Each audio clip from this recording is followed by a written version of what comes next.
A cuboid having the surface area of 3 adjacent faces, মানে পাশাপাশি 3টে যে ফেস তার কি দিয়ে দিয়েছে আমাদের সারফেস এরিয়া অর্থাৎ ক্ষেত্রফল বলে দিয়েছে এ বি সি।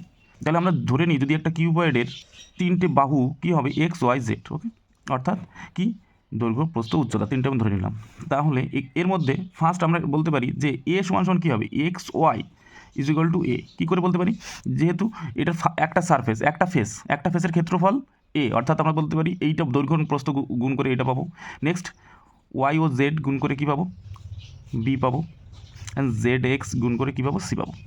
এখন আমাদের কী বের করতে দিয়েছে ভলিউম, কী বের করতে হবে এইটার কিউবয়েডের ভলিউমের সূত্র কী আছে, আমরা ভলিউমের সূত্র জানি কি, ভলিউমের সূত্র এ বি সি অর্থাৎ 3টে বাহুয়ের গুণফল কত হয় সেটা, অর্থাৎ x Y z is equal to কত, এইটা বের করতে পারলে আমাদের হয়ে যাবে। তাই এক টাকা এটা 2 নম্বর, এটা 3 নম্বর যদি দিই তাহলে আমরা 1 গুণ 2 গুণ 3 করে পাই।